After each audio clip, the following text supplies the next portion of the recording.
owe you a better choice and a different vision. Our forthcoming budget is our obligation to you, to show you how we would do things differently, how we will cut spending to get the debt down, help create jobs and prosperity, and reform government programs. Yes, we can. If we act soon, and if we act responsibly, people in and near retirement will be protected. These budget debates are not just about the programs of government. They're also about the purpose of government. So I'd like to share with you the principles that guide us. They are anchored in the wisdom of the founders, in the spirit of the Declaration of Independence, and in the words of the American Constitution. They have to do with the importance of limited government and with the blessing of self-government. What does it mean? And with the blessing of self-government. Please, Master, give me back a little bit of what you have stolen.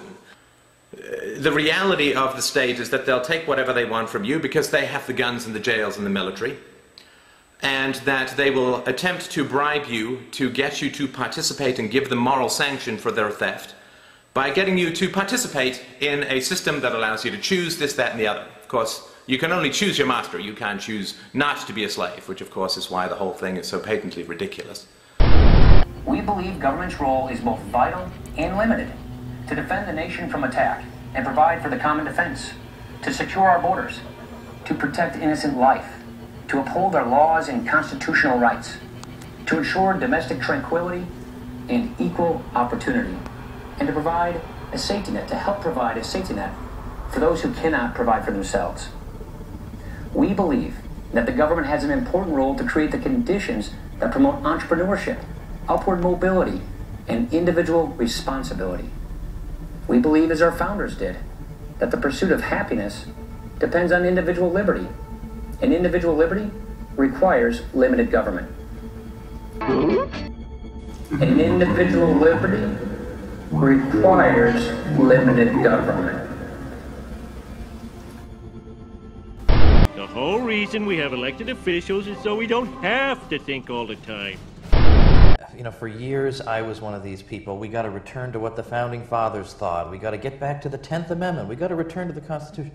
And you know, as the years go on and you see that you observe this government and how utterly removed it is from the government we were intended to have, after a while you start wondering, you know, look at all these think tanks sending out direct mail fundraising appeals. We've got to cut wasteful government spending, and nothing ever happens, and it gets bigger and bigger and bigger. You wonder, maybe I am chasing a unicorn here. Maybe there is no such thing. Maybe if you say, this institution has a monopoly on the power to tax and a monopoly on the power to initiate violence, but it will simply restrain itself to a few itemized tasks. I mean, it seems to me unrealistic. Limited government also means effective government. When government takes on too many tasks, it usually doesn't do any of them very well.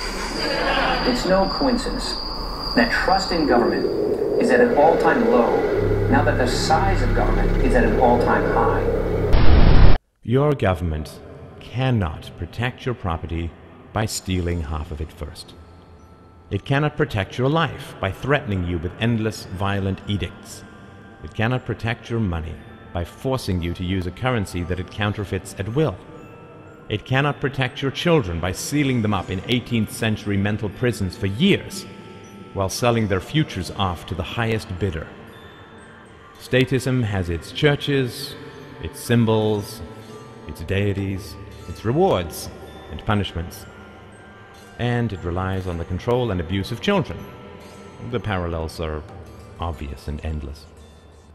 To save the world, to free the world, to end war and imprisonment and abuse and torture and indoctrination and enslavement, and the taxes and debts that enable all such evils, we need to stop teaching our children the language of the state.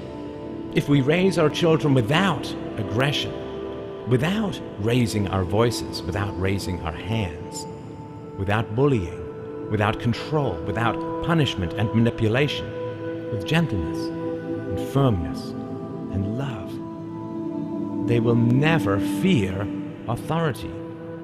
They will never submit to a brutal hierarchy. and they will never accept the moral authority of those who call themselves the state.